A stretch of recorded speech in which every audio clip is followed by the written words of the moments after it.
Started. All right then, welcome, welcome, welcome. Okay, I'm back again with another one of my honoring motherhood conversations. And today I'm blessed to have Miss Portia Cosby. And I have watched her. I'm not even sure how long we've been friends on Facebook, but I've been watching her. And sometimes I say hi to people or I comment or something, but sometimes they don't realize that I'm watching them because I don't interact much. But I've just been, I've observed her as a mom. I've observed her as a young woman, and I've just been really impressed by what I've been seeing, even on the days when she's like, okay, this is crazy. This is too much. Like, this is ridiculous. Y'all better pray. Whatever the case may be, these things impress me because, you know, I like real people. And I don't do very well with people who always pretend that they've got everything in order and whatever. I don't do very well with that. So when I decided I wanted to honor my mother this month, as I said, she died in March 2011. And this is actually the first year that I've been able to talk about her, think about her, whatever, without just breaking down. Like, I just realized, okay, it doesn't hurt as much. I still have my moments, of course, but it's not as consuming as it was. So I was trying to think of ways that I could honor her this month without waiting for Mother's Day. And it dawned on me that I had several friends who are mothers, and then I could honor her by honoring motherhood. And so each person that I've spoken with so far has unique experiences. They have unique stories, unique mothering styles. And I can't wait to find out more about Portia and her mothering style and how she, you know, is going forth as a mother, because now she's a mother of a teenage girl. And we all know that's a whole nother planet experience all by itself. So before we get into that, just tell us a little bit about you. I know you're an author, but what else do you do? I'm originally from Indianapolis, Indiana. Spent a great deal of time in Beaver Falls, Pennsylvania, so I will not ignore that piece of my life. But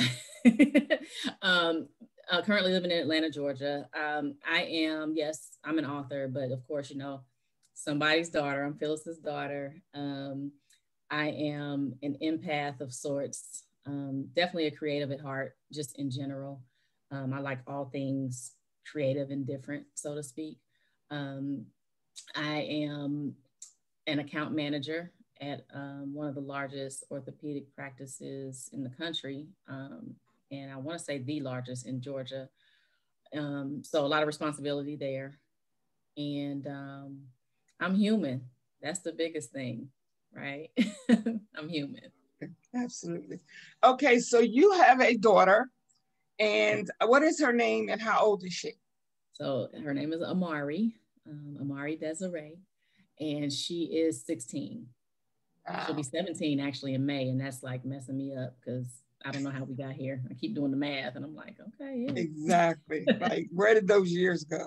Yeah. Yeah, and where did my baby go?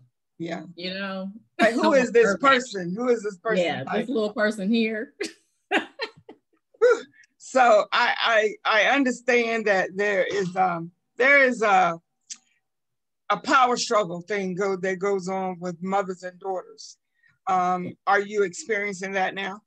I absolutely am. And I think it just hit me out of nowhere because literally overnight she went from my sweet baby, right? And she's still, you know, she's still that girl too, some days, but then it's like to this know-it-all, you know, I call her Miss I Got It. You know, and so then on top of that, you know, and I know that's normal teenage things. But I also say that these kids are different. They're just different because growing up, I just knew there were certain things I was not to say to my mother. That's right. Period. No matter how I felt or whatever. And, you know, some people may say that's toxic. I get it. But at the end of the day, I just knew there's certain questions I don't ask. You know, there's certain looks I don't give, any of that. I don't buck back, none of that. Right. Well, these kids are different, right? And it's not that she's doing it necessarily in rebellion most times. She's just curious. Like, I'm going to ask, like, this is what's going on, or this is how I feel. And, you know, oftentimes I am trying to explain to her, you know, I'm big on, I don't want to say because I said so, because I didn't like that growing up. But after I give you the why, right, we shouldn't have to go through this again. Like, I'm telling you what to do and why I'm telling you to do it. So let's just leave it at that, you know? And so I think what makes it most challenging, like just on top of the basics, is that she is considered to have special needs, exceptional needs. And so there's a cognitive piece there that, you know, I deal with because I don't know, you know, I'm trying to figure out when, you know, you have the cognitive issue coming into play versus, no, you just on what you want to do and you on your program and you're just being disobedient at the end of the day. You know what I'm saying? So we're going through that piece quite a bit, more often than I want to. Like, we literally just had a moment a few hours ago. Wow. And it's got to be, as a mother, like, you automatically, you want to assume the best, you want to give the best, you want to feel the best. And especially if your child has special needs where they need some extra nurturing or extra something in a certain area. And sometimes you'll bend over backwards, and sometimes maybe you make excuses or whatever. But then you get to a point where you have to say, now, wait a minute. Are you not understanding me, or are you choosing to say, I'm just not going to do that way? Okay, and that's a totally different thing. And it's kind of like, even though it's even way more difficult than what I'm gonna get ready to say, but it's kind of like what my sister and I call the single mom syndrome, where because there's a piece missing, that maybe their father's not in their life, or he's in their life, but he's not there consistently, whatever. So we tend to, like, make excuses for our children. We tend to give them a little extra because we feel bad that they're missing out on something. And so if your child has challenges with regard to cognition, and, you know, like, you might say, okay, well, I'm gonna be a little more lenient because, you know, she's got this issue, whatever. But it's like you say, at what point do I say, okay, listen, I know you may have trouble understanding what I'm saying. And just like with the child who, okay, fine, I know your father's not here. And I know that, I don't care what anybody says about you can't miss what you never had, but that's not always true, because you know something is missing even if you don't have it. And you interact with other children whose fathers are there, and so you know that piece is missing. But at some point, what we're going to have to come to an understanding about is whether you have cognitive challenges, or whether it's that absence of your father, whatever the case may be, you're going to respect me and you're going to obey me. Now, I'm not going to do anything intentionally to hurt you or cause you harm or anything, but at the same time, you're not going to keep doing this to me either. Thank you. And that's literally what we're going through, you know. So I'm a single parent. Dad is around-ish, you know what I'm saying? And that's often been, that's the latest excuse. That's the latest diversion, you know, when she's in trouble, you know, like, oh, I just, you know, so she's highly intelligent to the point where she's manipulative and she knows what she's doing. So I have to get on her teachers because they fall for it, and they are so, oh, it's okay and it's all right. And I said, I get it. You have to give her some grace. And I'm cognizant of doing that at home as well. But at the end of the day, she has to live in this world. Yes. Right. And nobody cares, right? That she has some challenges, right? There'll be some things and some, you know, some revisions put into place to assist her, I'm sure, you know, as life goes on. But at the end of the day, I'm trying to teach her, like, you have strengths. And what you're not going to do is make excuses for yourself. And you're not going to play dumb, so to speak, you know, because you feel it's convenient. because you're highly aware and you're highly intelligent. You have struggles with certain areas, but you're smart. So we're not going to play this game. You don't get to do that with mom. You can play that game with the teachers and they can fall for it. But I've been here, you know what I'm saying? Since May 11th of 2004, I've been here and I've been the one, you know what I'm saying? Seeing your strengths and fighting for you and all of that, you know? And so like for me right now in this space, this teenage space, I feel like she's just, you know, that laziness and and almost letting all that work go down the drain, you know, whether it's just with speech and putting effort in to speaking clearly and things like that. I'm hard on her. Sometimes I try to back off, but that's one thing I've never really felt the guilt, you know, as we were saying, like to where people are gonna be like, oh, well, I don't want to be mean to her. I don't want to do this or I don't want to do that. You know, it's not about that. Like, I'm going to treat her like a typical child because she is my typical child. I don't know any difference. That's right. You know? And because the thing is that we have the responsibility. I've said this pretty much with every mother that I've talked to. When we leave the hospital with these babies, we don't have a manual. When we buy a car, we get a manual. When we buy a refrigerator, we get a manual. I recently received an air fryer. There was a book in there telling me how to use it. But when I left the hospital with these babies, I had a car seat. And back then they give you some formula. I think it was Similac. And they give you the Pampers and baby lotion. And they were like, you know, God bless you, see you, take care. Yeah. hope you can make out all right.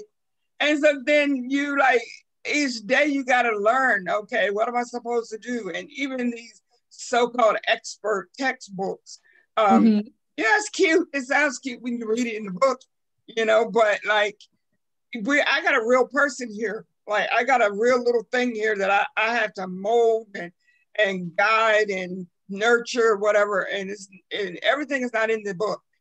And so you have that responsibility as mom to be the best mom you can be. And we do make mistakes. We do give the wrong answer at times. But I read somewhere recently where this writer said, I don't always get it right, but I always wanted to. And that sticks in my heart because I don't know why I'm getting all choked up, because there have been times when I realized I made bad decisions as a mom, but it wasn't because I deliberately chose to.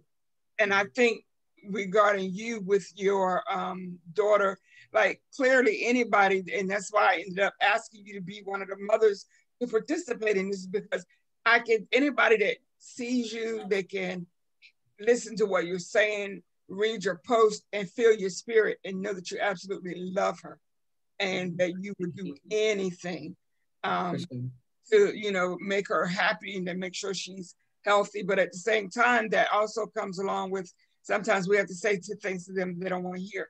Yep.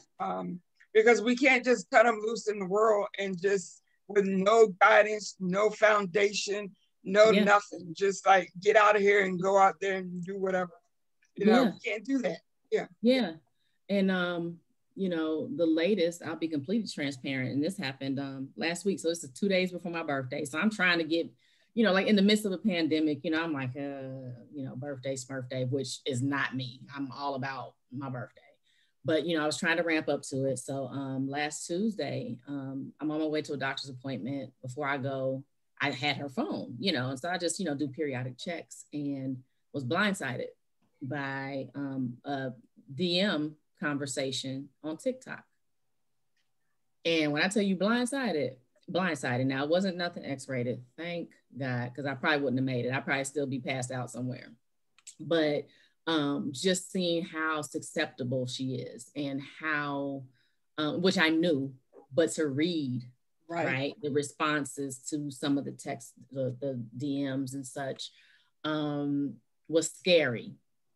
And I don't know that I've ever been that scared ever, you know, because it's perspective and just, it's beyond today. You know, I don't know that I can just think of it as, oh, this is just a phase, right? Because her cognitive ability is not going to change, okay? So I'm thinking of a 25-year-old Amari, and what does that look like?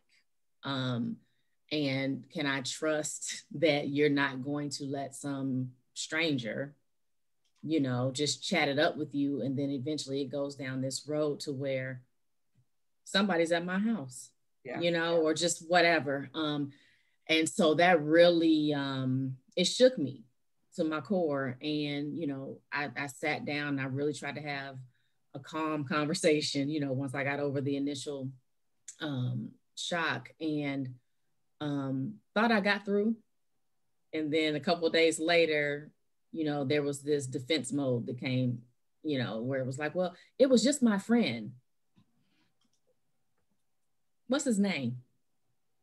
What's he really look like? You don't even know. You don't know. Right. And I really had to have a tough conversation to where I never want to hurt her feelings, but I realized sometimes it's going to happen. But I have to give her the real and just explain to her, like, babe, I have to say, in some ways, you may not be like many 16-year-olds, okay? And depending on how you communicate with people, they can pick up on that. Right. Everybody's not nice. That's okay? Right. And they're going to try to take advantage of you. And I straight up told her, I said, you're going to have to learn. You're going to have to let me teach you how to see through the BS. And she kind of looked like, and she kind of smirked. I said, it's okay. I said, because that's what it is. Right. That's what it is. And you need to listen to me, though, because I've been here longer than you. Yes. Okay. I didn't, come out knowing stuff. You're not supposed to. That's why you have a parent. That's right. That's why you have a mother to guide you. I said, I love you more than anything or anyone in this world. Yes. And I need you to understand that this is bigger than you. Because if something pops off, I'm in it. And I told her straight up, I said, I'm not built for jail. Okay. She kind of laughed. And I said, I'm not. I'll go for you, but I ain't interested. I don't want to. So let's just get through this together. Please just follow the simple rules. You're not even supposed to have direct messages.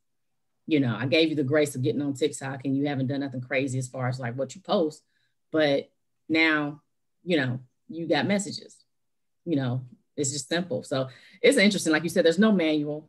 That's right. I certainly didn't think that this would be my journey, just to be honest. I mean, who does? Like, you don't, unless, of course you are told ahead of time, that the doctors can maybe spot something, like it was just, hey, they're, why isn't she talking so much?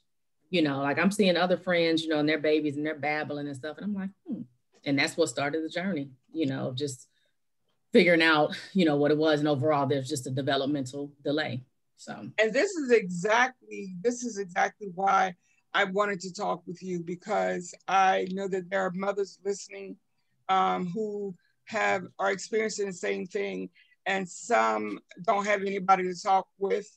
They know that there's something different about their child, but because like you said, no mother wants to hear those words that there's something wrong with your child, whether it's physical or mental or whatever. Nobody wants to hear that.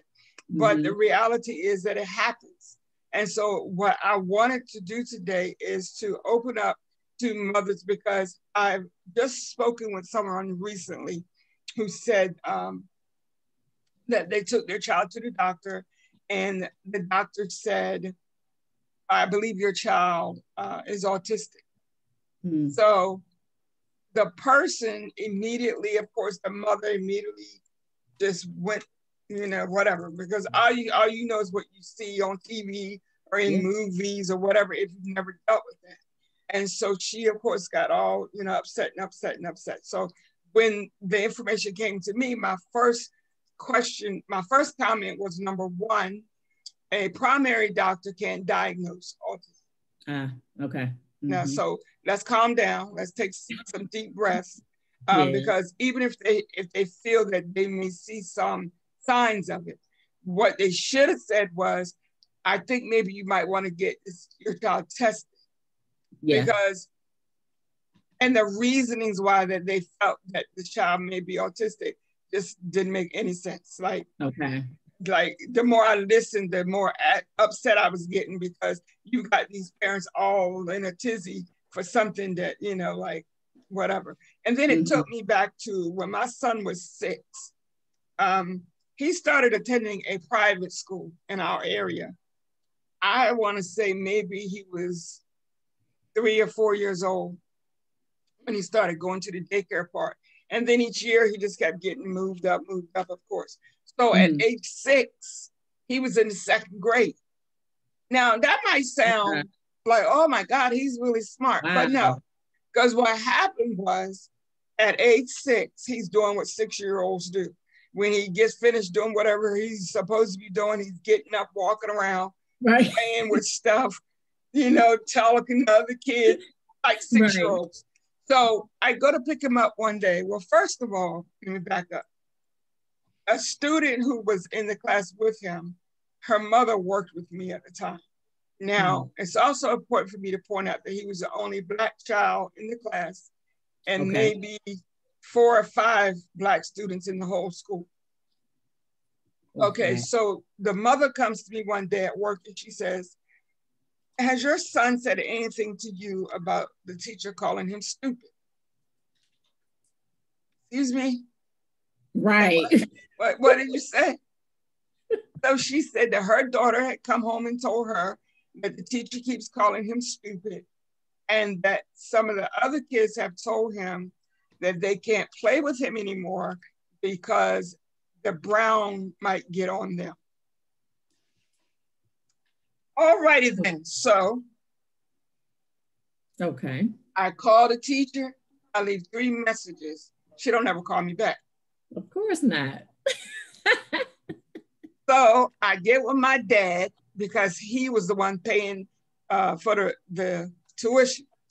I tell him what's going on. So we go out to the school and we go in and we talk to the principal, and her exact words were, I've been meaning to contact you and tell you that I think your son has ADHD and he needs to be put on Ritalin. Okay. Now I'm trying to let the love of Jesus shine through everywhere I go, but these people are really pushing. So I said to her, I said, first of all, you are an educator. You're not a doctor. So if you say to me, Ms. Green, I think you might need to have him tested. Right. That would be one thing, because I'm not one of these parents that say, honey, ain't nothing wrong with my child. Ain't nothing never going to be, my children are perfect. I'm not one of those. But don't come at me with you think he need to be put on Ritalin because you're not a doctor.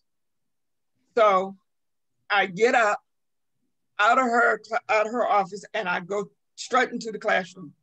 She's behind me yelling, you can't go in there, you can't go. I'm like, I'm steady walking.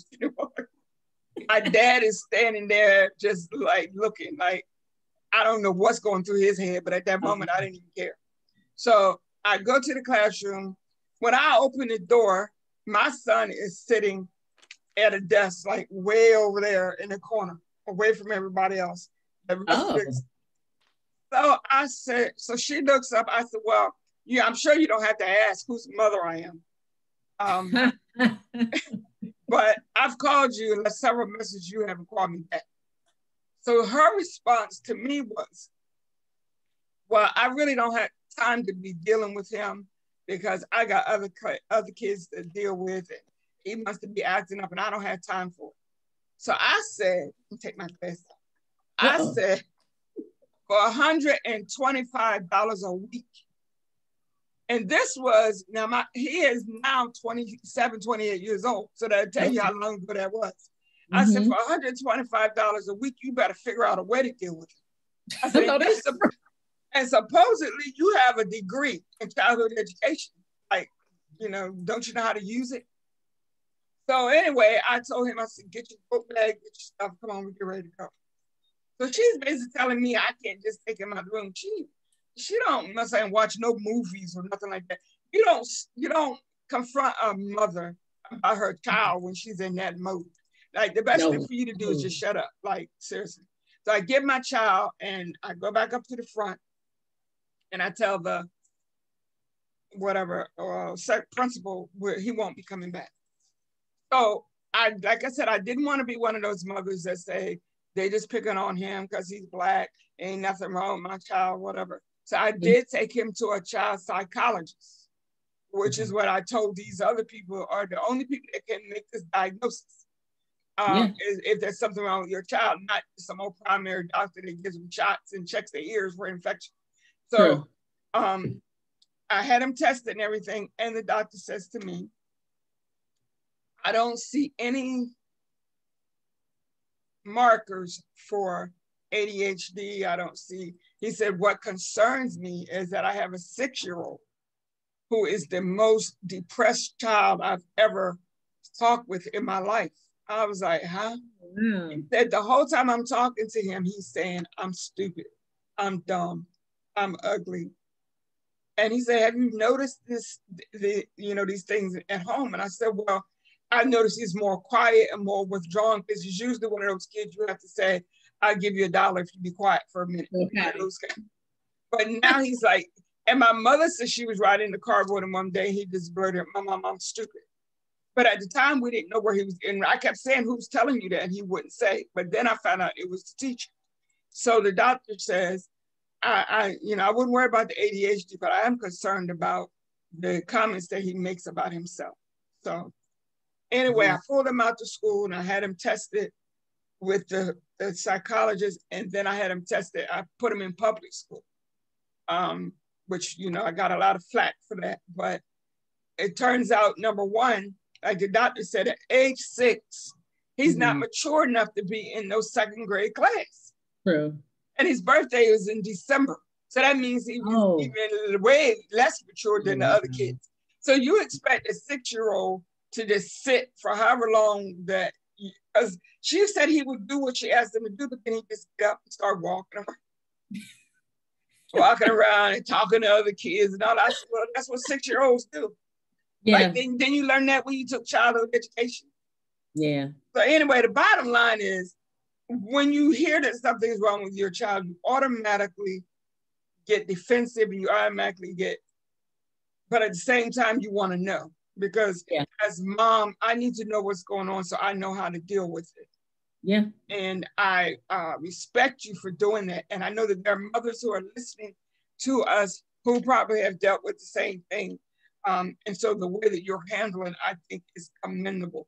And I hear you saying that your greatest fear is that your daughter would go out into a world where people would not understand or respect her difference.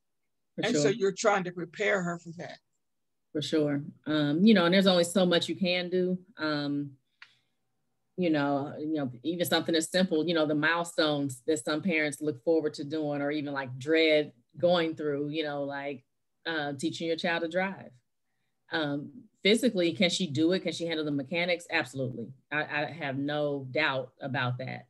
But as far as her attention, I don't think it's safe, just for where we are right now, but even later, I don't know, because you and I both know, just to drive, you're basically driving for everyone else, right? We can do the basics, but then you're looking everywhere, right? To make sure that's correct. That you're safe. And I just feel like that's going to be too much stimulation. So, it's like, so how do we have a happy medium to where she can still feel like she has some type of normalcy, right? In her 20s even, and, stuff like that. It's like, I've even thought, like, do I need to maybe live in like a place like that has a golf cart community, right? To where you get a little bit of that. The thought of putting her in an Uber scares me to death. Absolutely. I haven't had any issues, but we all know, again, you never know who you're getting. That's right. And somebody gets a hint of, oh, wait a minute, Yes. So it's a lot. I'm not going to lie. It's actually been stuff that I've thought about before, but it's hitting me differently now, because I'm like, okay, we're creeping up on 17, and of course then 18. And what does life look like at that point? But to your point, what type of support system do you have? Not a lot, to be honest. I do have some awesome friends who'll chip in, to help me out. So like, when I was dating, you know what I'm saying, and she was younger and couldn't hang out at home, they would say, hey, I'll watch her, she can come over here and that kind of thing. But where I stay, I don't have family. I don't have family down here in Georgia. And so that gets challenging. And like I said, you know, dad is around-ish, but I need more. I need more help. And I've been a lot more vocal about that, to the point where I'm like, look, now. Yeah. And sometimes you have to do that. Yeah. Because sometimes for some reason, when it comes to mom, people think like, okay, she got it. She's fine. And unless sometimes you just have to blurt it out and tell them, listen, this is what I need. And this is when I need it. Yeah, like I don't have it. I don't. There's nothing more to give, you know? And I've gotten okay with saying that, you know, because I think that's an unfair pressure that's put on mothers. Absolutely. Right? Absolutely. Because we talk about how, you know, from the moment of conception, you're responsible for this person, like what you eat, what you drink, who you be around, what you inhale, all of that. And so then once they're born, you're responsible for feeding them and nurturing them, and then making sure they don't get hurt when they start walking. Yeah. Sure they don't touch the stove. It's like, oh, forever and ever, you're responsible for this person. And other people can come in and out of the picture.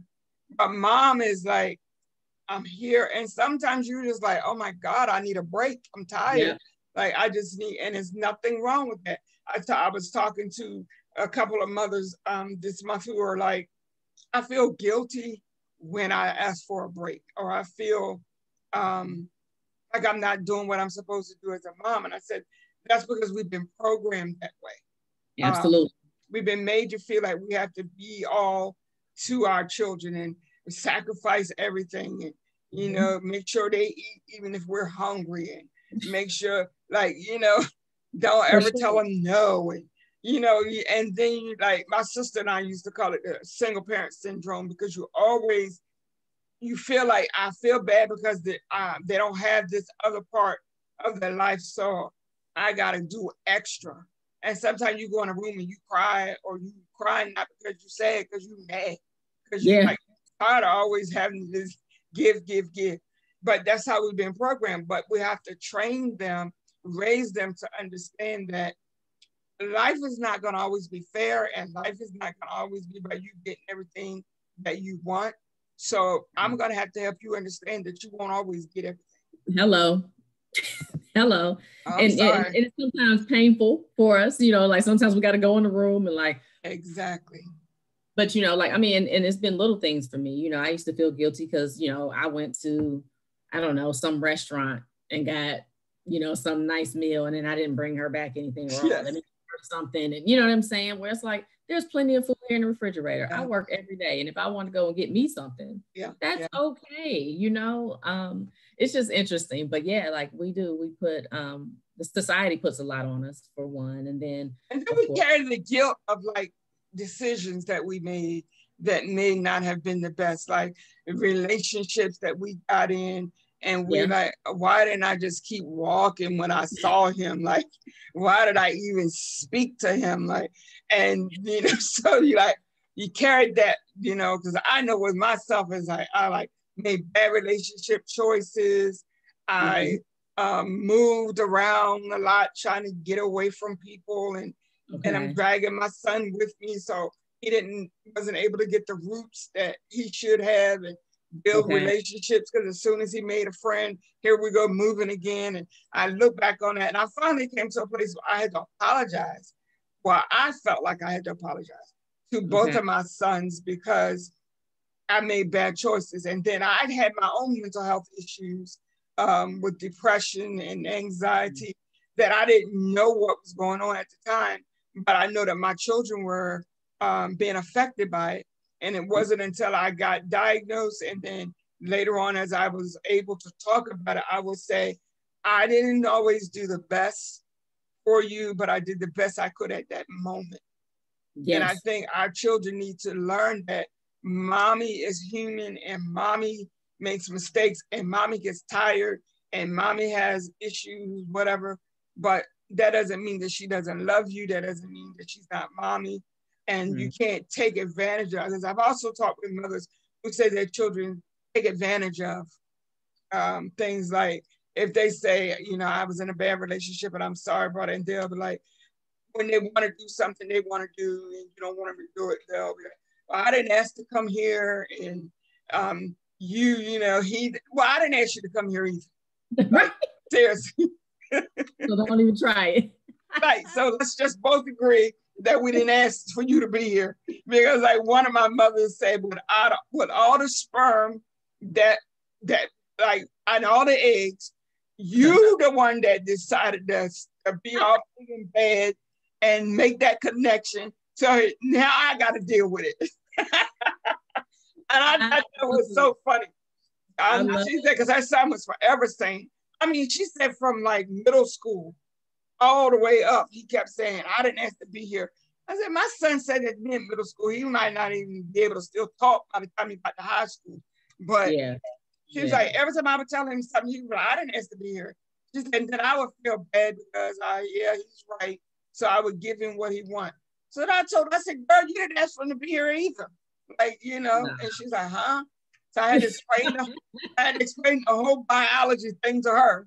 I had to do a lesson real quick. And she started laughing. She said, oh my God, I never thought about it. I said, yeah, girl, it's like thousands and millions of however many sperm in there, and you got I don't know how many eggs. And then he just decided he want to be the one that said, okay, I'm going to hang around. Well. And I do want to go back, if you don't mind, just to where you were talking about, your friend, coming to you and saying that, they were saying, oh, I think your son is autistic, or whatever. And just that piece of it, again, for many of us, we haven't been through that conversation before, just, whatever they're trying to say, your child is dealing with. And like you said, it never feels good, right? So you do, have that moment to where it's like, oh, wow, like now what? Right.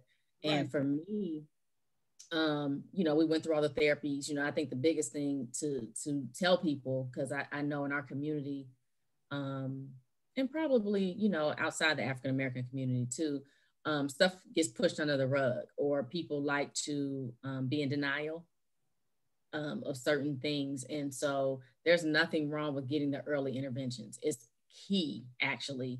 Amari's been in speech probably since she was about 2. Like around, 1.5, 2 years old is when we really started like doing some testing and just kind of trying to see. So we were actually living in Georgia then. We moved away like a couple years after that, but it was a program I think called Babies Can't Wait. And, just all of the things that they were able to do. And so from speech therapy, she's been in occupational therapy, she's been in physical therapy, because there were things that needed to be worked on. And I think the biggest thing is to be real with ourselves and to know that ultimately you are doing what's best for your baby. And guess what?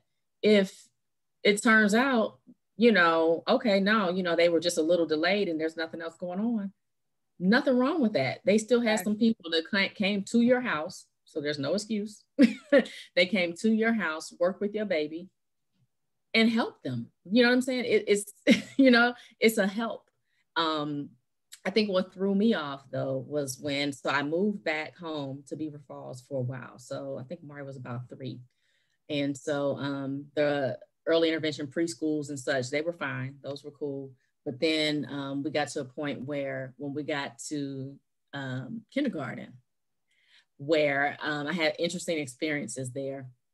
And it took for one of my friends to tell me, who was, I had graduated with her, one of my former classmates. She was a teacher. And she said, Portia, I'm going to be real honest with you. She said, there's a stigma attached, right? She was like, and ultimately, they probably think that you were on drugs or that there was something that you did. And that's why she has her challenges. And it knocked the wind out of me. And I'm like, well, and I'm like, and mind you, I graduated from the district. Okay. So I went to school in Beaver Falls from 7th grade to 12th. And, high honor roll. And, so like for me, I know me. Yeah. Right. And I'm like, I'm sorry, what? Right. And she was like, I'm just going to be honest. That's break room talk. That's, and I'm like, wow.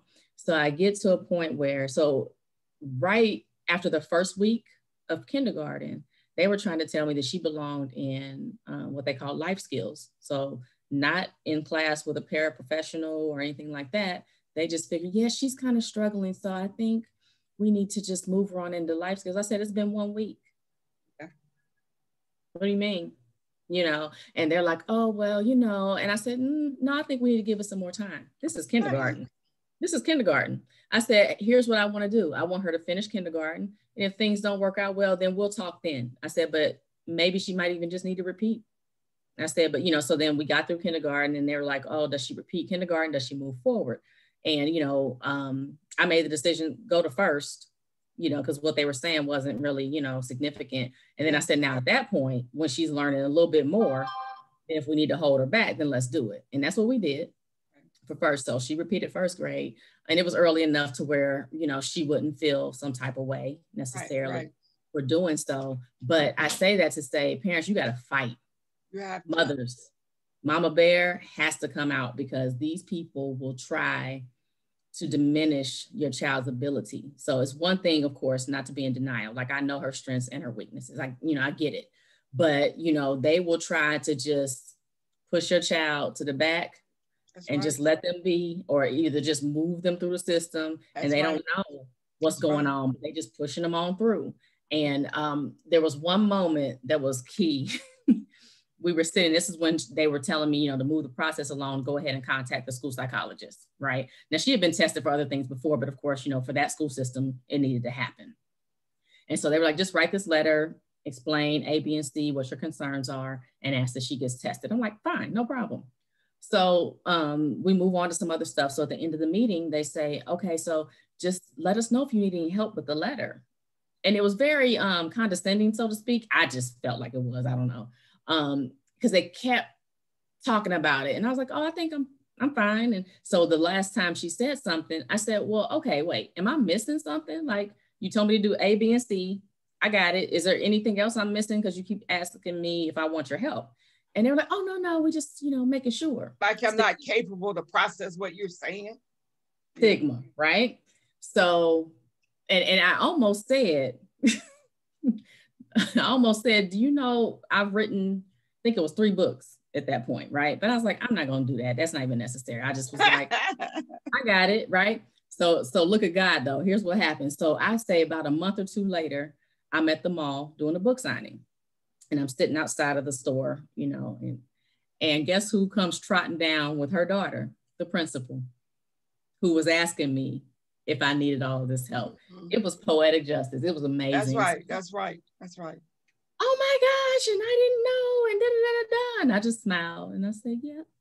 You know, and it was like, but there was like this thought that this Black woman with this little Black girl who has these challenges, yeah, she was probably out there in the street. It's got to be her fault, something she did. Yeah.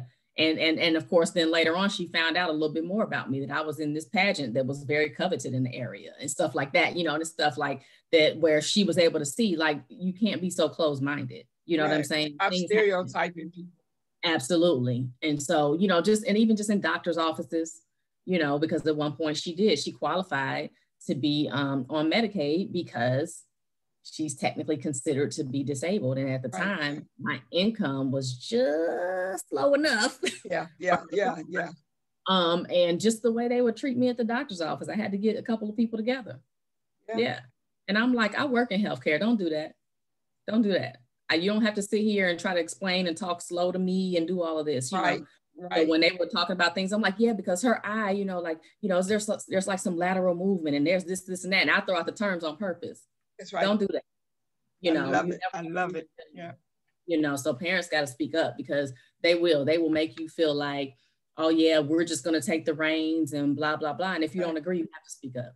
You have to, and you have to, like you said, you have to speak up. You have to be your child's advocate, and you have to not be in denial. And there's a balance there, because I don't want to not know what's going on.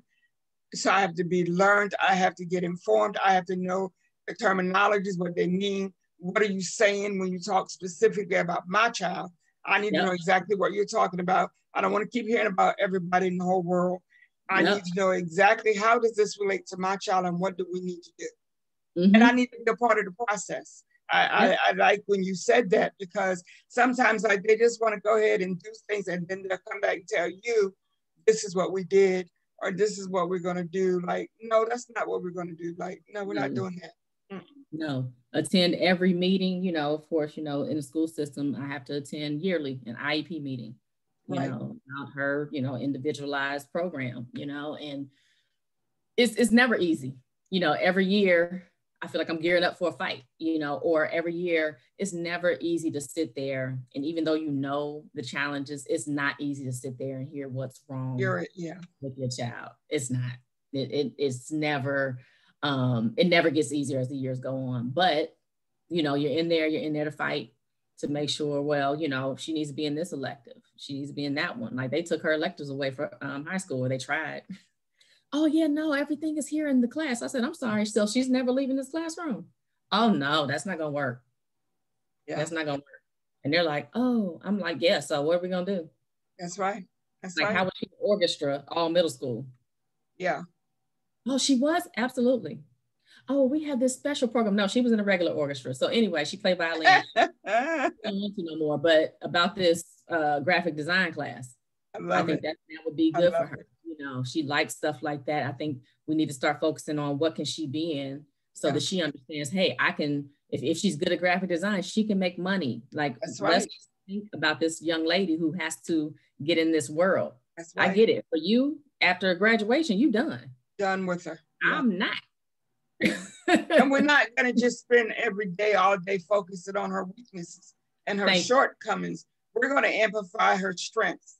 And we're going to talk about that. That's what we're going to talk about today, and how we can direct her on a path that's going to, like you say, in the long run, is going to make her have some semblance of normalcy. It'll make her feel good about herself, because she, like, they know that they're different. Like they know people treat them different.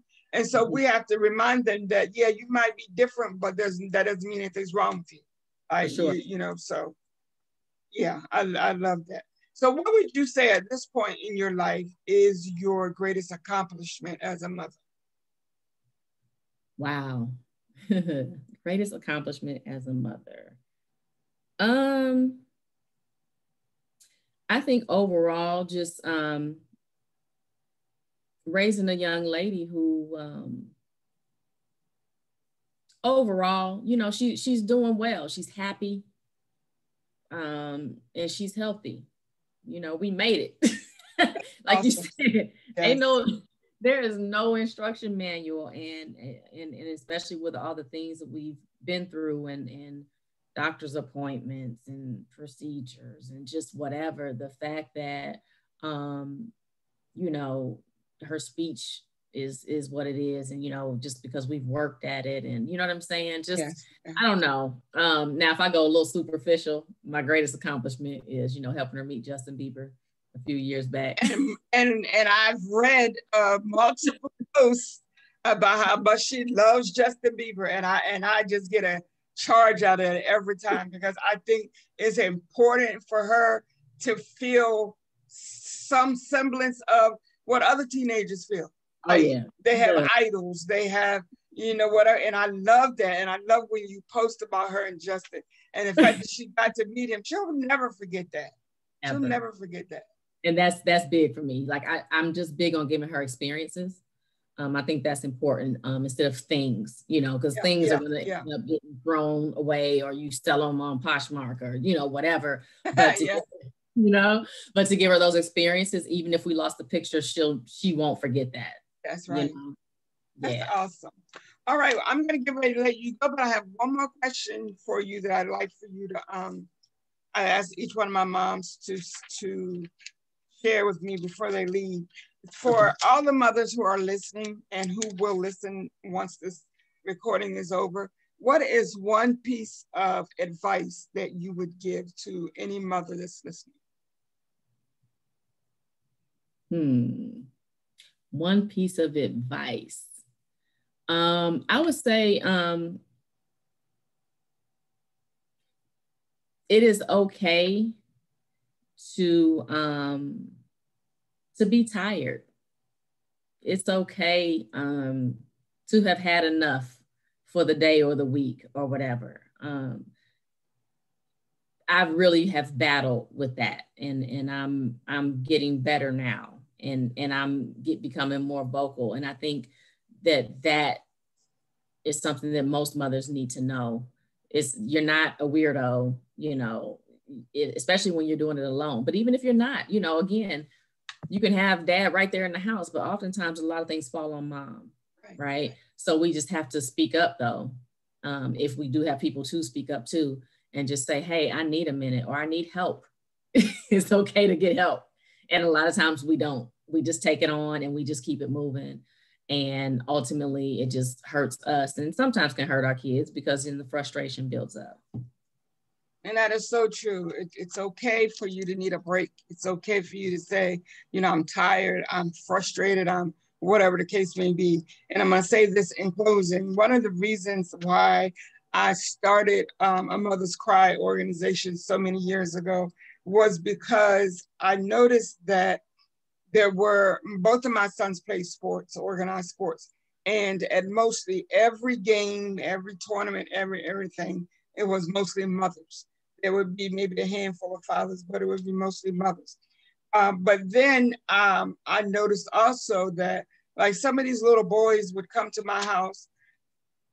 My son would be like, Mom, can so-and-so spend the night? And I'm like, okay, well, I need to talk to the mom first, because I never let my kids stay at people's houses. Barely people I knew, much less if I don't know you. And I would call them and get no answer. And I've had little children literally staying at my house for days. And I'm like, where's your mom? Like, does your mom even know where you are? And they would say stuff like, oh, she don't care. She ain't never home anyway, blah, blah, blah.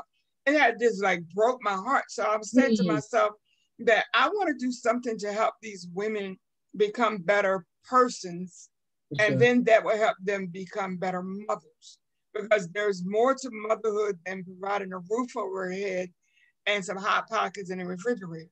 So we need to focus on some things that will make us better as individuals, as women, and then we can become better mothers.